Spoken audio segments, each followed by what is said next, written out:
And to be perfectly frank, there have been times when members or leaders in the church have simply made mistakes. There may have been things said or done that were not in harmony with our values, principles, or doctrine. Brothers and sisters, stay in the boat. Use your life jackets. Hold on with both hands. Avoid distractions. Give Brother Joseph a break. Some have asserted that more members are leaving the church today and that there is more doubt and unbelief than in the past. This is simply not true. The Church of Jesus Christ of Latter-day Saints has never been stronger. How can homosexual members of the church? First, I want to change the question. There are no homosexual members of the church. Questions are honored, but opposition is not. I think we'd also have to be honest. There may be some of these questions that there is no answer to. Yes. Those, I think, will be the ones we avoid. Doubt your doubts. Welcome to another episode of the Cognitive Dissidents Podcast. This is episode number 2, and today we're going to talk about confirmation bias. So what is confirmation bias? And the idea, again, behind this podcast is we're going to go into the psychological mechanisms that compel or encourage us deeply to hold certain beliefs or to defend certain beliefs, and why we as human beings believe the way we do. And today we're talking about confirmation bias. Most of us know generally what this means. It's the idea that all of us are biased to an extent that we will go out into the world and search for information that reinforces our current beliefs rather than seeking out equal information or, on the extreme end of that side, seeking out information against our beliefs. And so most people tend to look for reinforcing evidence of the beliefs they currently hold. The official definition of confirmation bias, and also it is called at times confirmatory bias, or my side bias, or even verification bias. It's a tendency of people to favor information that confirms their beliefs. People display this bias when they gather or remember information selectively, or when they interpret it in a biased way. Now, I should at least tell a personal story here. So, one of the things that today I am much less politically inclined. I look out at politics and I just see it's a dog-eat-dog game. And I tend to kind of just completely stay out of it. Like, I don't need that extra tension in my life. But if I go back a decade, I was an avid Republican, conservative Republican. I would listen to Rush Limbaugh and Glenn Beck and talk radio essentially every day in my car as I would drive around for my job. And I loved these two voices of Beck and Limbaugh. And I would look at those two voices and listen to them, and I just knew they were right. And I knew they had their arguments down, and this is the way the world should be seen by everybody.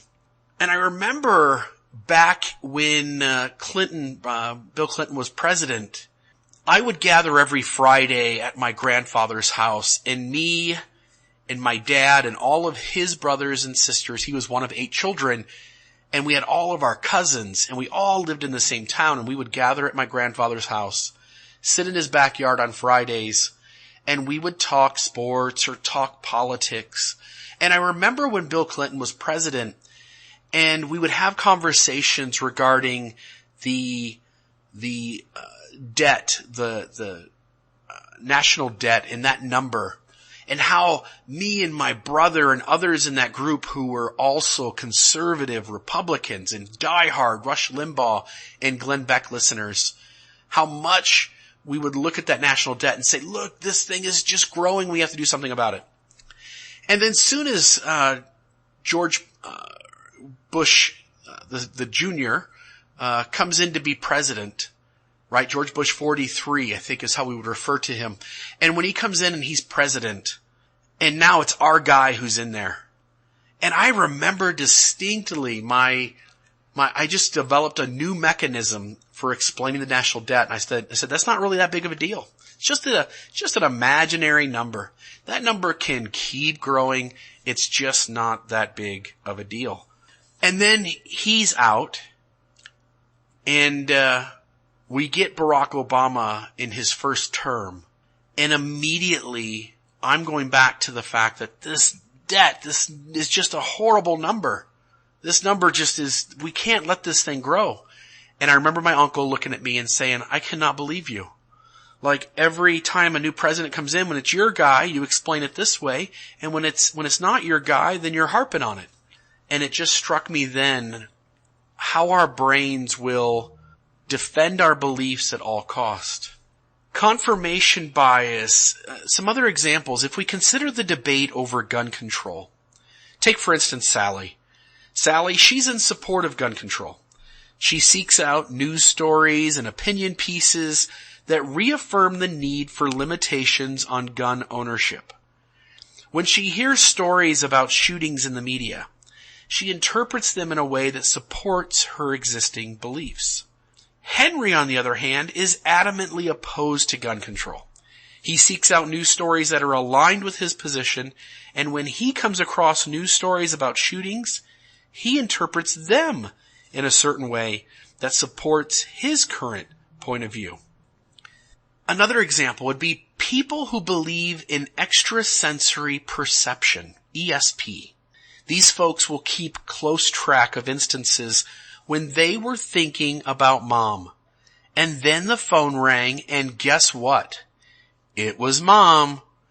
Yet they ignore the far more numerous times when either A, they were thinking about mom and she didn't call, or B, they weren't thinking about mom and ring, ring, ring, mom's on the other end of that phone.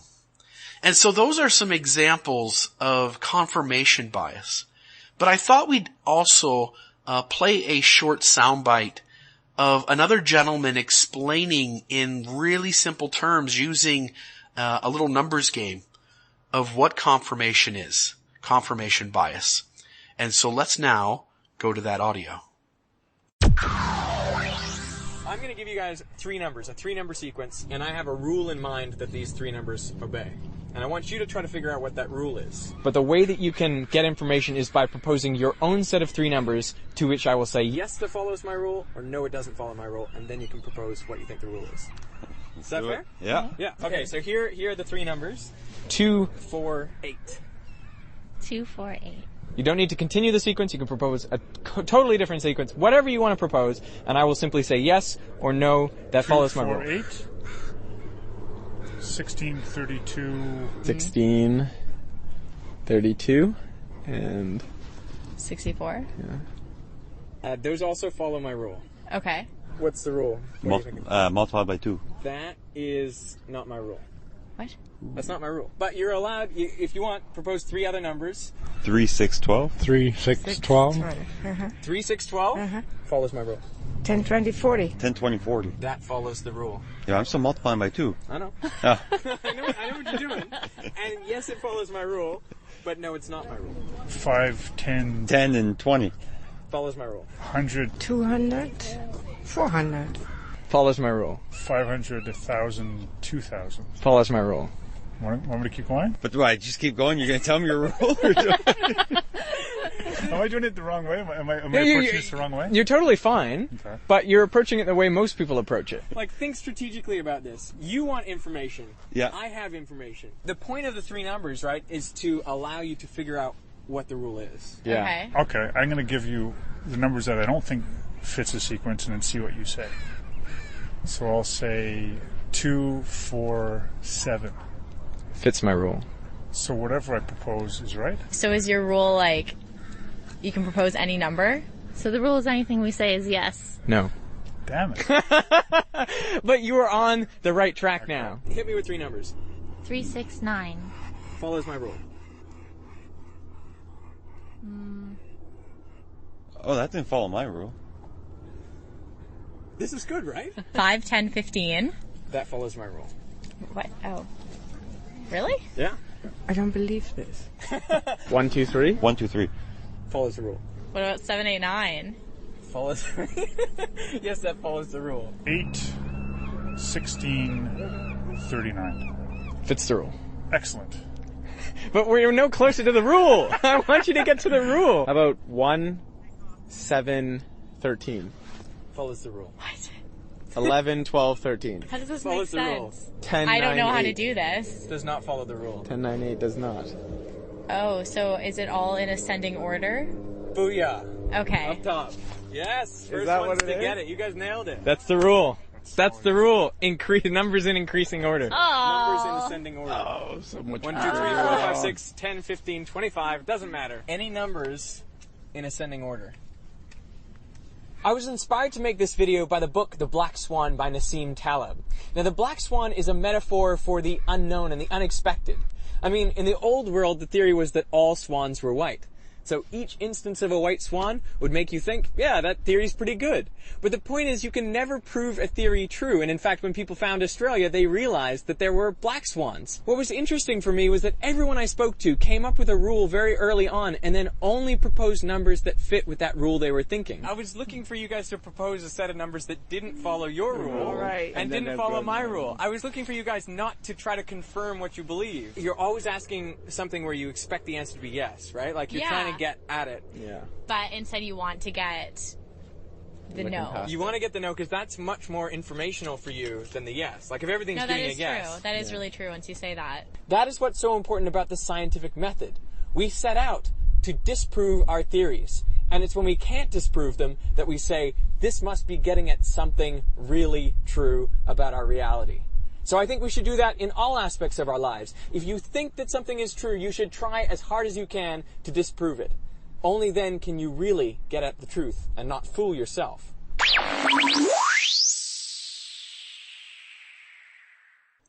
At some point, we're going to spend more time talking about cognitive development and how that plays into the beliefs that we have. But we should at least recognize that from young children to infants to toddlers to young adults to teenage, as we go through these development stages, we ought to recognize that the younger we are, the more obscured reality can be, right? We start off as a 3-year-old and we're believing in Santa Claus, in the Easter Bunny, right? But by the time we're 10 or 11 or heavens forbid, like in my life where I was 17, just kidding, when you realize like some of these things aren't the way we thought they were. And yet we don't realize that that doesn't just happen when we're children, that this happens as we are also adults. And that as an adult, in the earlier stages of adult development, our ability to recognize that our beliefs, we're defending them, and there's not as much evidence for them as we thought there was, is very obscured in these earlier stages. For instance, even relating it kind of back to Mormonism, you look at Alma, and Alma 32 has this experiment, right?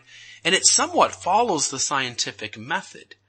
Alma suggests an experience. Believe, or at least desire to believe, that something is true.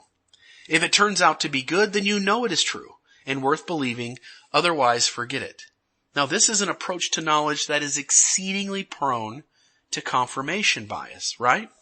So I give somebody a blessing because they have an earache. And the next day their earache is gone, right? And I have a desire to believe in the ability of that blessing. When that person receives the blessing and they're healed, like that's evidence that this works. This priesthood thing is valid and working. Now, it doesn't matter if I go through my life and out of the next 100 blessings I give, only one person or two people have this positive outcome. And it doesn't matter whether that positive outcome would have happened with or without the blessing. Rather, we're looking for confirmation of our bias. And throughout our religions, not just Mormonism, but throughout all of our religions, whatever faith we belong to, and even if we're atheist, even if we're agnostic, like, we have biases, and we're all the time trying to confirm our bias or looking for confirmatory evidence. And in the earlier stages, it's much more difficult to step outside yourself and to look at the situation and say, am I overreaching here? And as we develop, we begin to get better at that. Not that it ever goes away, not that we're ever to a point where it doesn't affect us. It always will. But as we grow and develop in our cognitive ability, as we go through later stages of development, we get better at seeing that we're doing it and being able to step away from that and to reduce the amount of confirmation bias that is active in our lives. So, because I'm a Mormon, I want to talk about this in terms of Mormonism, but again, any other faith could pick out like how they do it. One of the things that Mormonism used to do like crazy, and to some extent it's still there, is to talk about the idea that Mormonism is the fastest growing religion in the world. And this is proof, because we use it as proof. We say it as proof. When we get up and say, this church has grown to 16 million members, right? The idea that it's the fastest growing religion, quote unquote, is proof that the church is true. The fact that we tout that there's 16 million members now is evidence in our heart that this work is going forward like a stone cut without hands rolling down the mountain, right?